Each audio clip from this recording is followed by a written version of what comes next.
अब आप इस टैब पे अवेलेबल हो। आपने सिंपल क्या करना है, बजाय के नीचे माउस को आप क्या करो, नीचे लेके आओ और फिर इसको आप क्या करो, नेविगेट करके साइड पे लेके जाओ। तो इससे बेहतर है आपने बस लास्ट कॉलम पे आना है। लास्ट कॉलम पे आने के बाद आपने प्रेस करना है एंटर। ठीक है, तो ये लेके आपको यहाँ पे आ गया। अब हम इसको चेक करेंगे ऐसा क्यों हुआ, क्योंकि ये आपको लेके चला जाता है बिल्कुल फर्स्ट रो पे। तो हम देख लेते हैं इसमें क्या इशू है।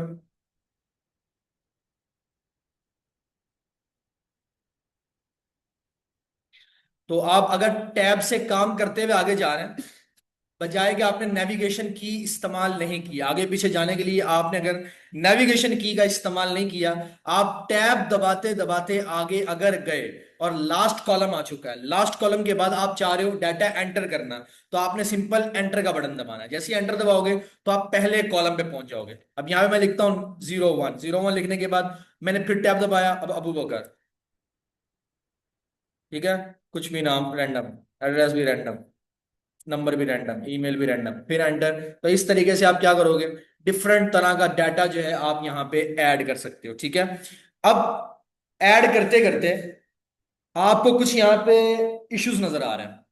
जैसे कि आपको यहाँ पे SR पूरा नजर आ रहा है, नेम पूरा आपको अच्छे तरीके से नजर आ रहा है, फादर नेम जो है वो बीच में जो है वो मर्ज हुआ हुआ है। ठीक है, एड्रेस पूरा नजर आ रहा है, नंबर पूरा नजर आ रहा है, ईमेल। और अगर आप नंबर देखो तो यहाँ पे अगर मैं कोई नंबर लिख दूं, सही है, और मैं इसके बाद एंटर दबाता हूँ, तो नंबर जो है आपको पूरा कंप्लीट नजर आ रहा है, मगर कुछ चीजें आपको सही से विजिबल नहीं है।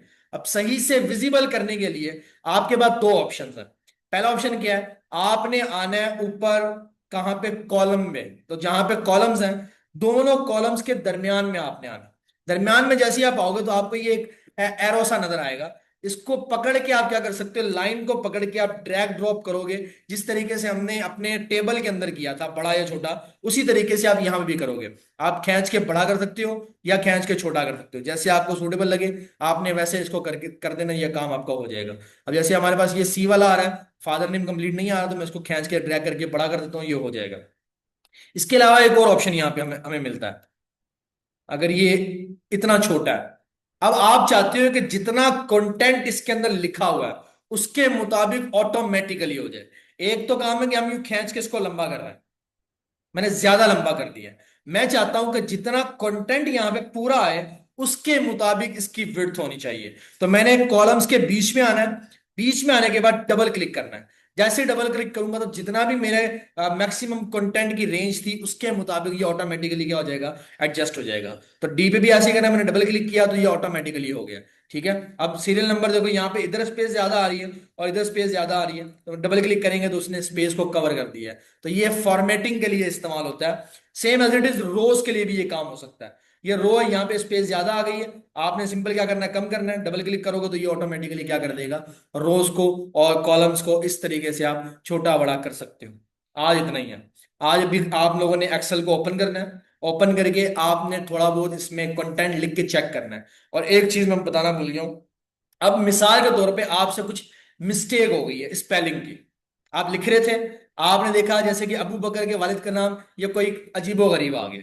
ठीक है, अब नाम क्या जी वालिद साहब का, रियाज अहमद है, हमने लिख दिया जी जस्ट अहमद, एंटर कर दिया। अब अबू बकर के वालिद का नाम लिखा हुआ है अहमद, अब यहाँ पे पूरा नाम क्या है, रियाज अहमद। अब हमने रियाज अहमद जब एंटर करना है तो उसके लिए वर्ड में क्या करते हैं, हम डायरेक्टली जाके क्लिक करते हैं और हम लिखना शुरू कर देते हैं।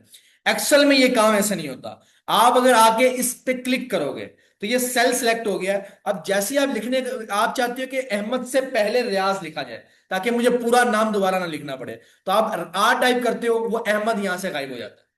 इसका मतलब है एक्सेल क्या करता है, आपका जो कंटेंट सेल में पड़ा हुआ है उसको अपडेट कर देता है, जो नया आप कंटेंट लिख रहे हो उससे अपडेट कर रहा है। इससे इसका तरीका क्या लिखने का, मैं कंट्रोल जी दबाता हूं, तो आपको अगर इसी के साथ कुछ लिखना है, अहमद से पहले आप लिखना चाह रहे हो रियाज, तो आपको पहले क्लिक करना पड़ेगा इसके ऊपर और एक और क्लिक करना पड़ेगा इसमें जाने के लिए। तो डबल क्लिक आप करोगे तो डबल क्लिक करते के साथ ही आप सेल के अंदर आ गए हो। अब आपको कर्सर नजर आ रहा है अहमद का, तो यहां पे आप लिख सकते हो रियाज से पहले अहमद और अहमद से पहले रियाज। ये मैंने लिखा। अब मैं क्लिक करूंगा बाहर तो ये हमारा सेल जो है वो रेडी हो गया। इसके अलावा क्या कर सकते हैं, आपको यहाँ पे फार्मूला बार के अंदर भी कंटेंट नजर आ रहा है। अगर आपने यहां से डिलीट करना है तो सिंपल आप यहां से डिलीट कर दो, वहां से भी जो है वो चीजें डिलीट हो जाएंगी। तो अगर इसको आपने कोई तब्दीली करनी तो डबल क्लिक करके अंदर आना पड़ेगा और सिंगल क्लिक करके बाहर जाना पड़ेगा। तो आप लोग अब आराम से बैठो, थोड़ा बहुत इसमें कंटेंट बनाओ और अच्छे तरीके से इसकी प्रैक्टिस करो। ठीक है, बाकी मिलते हैं कल। अल्लाह हाफिज।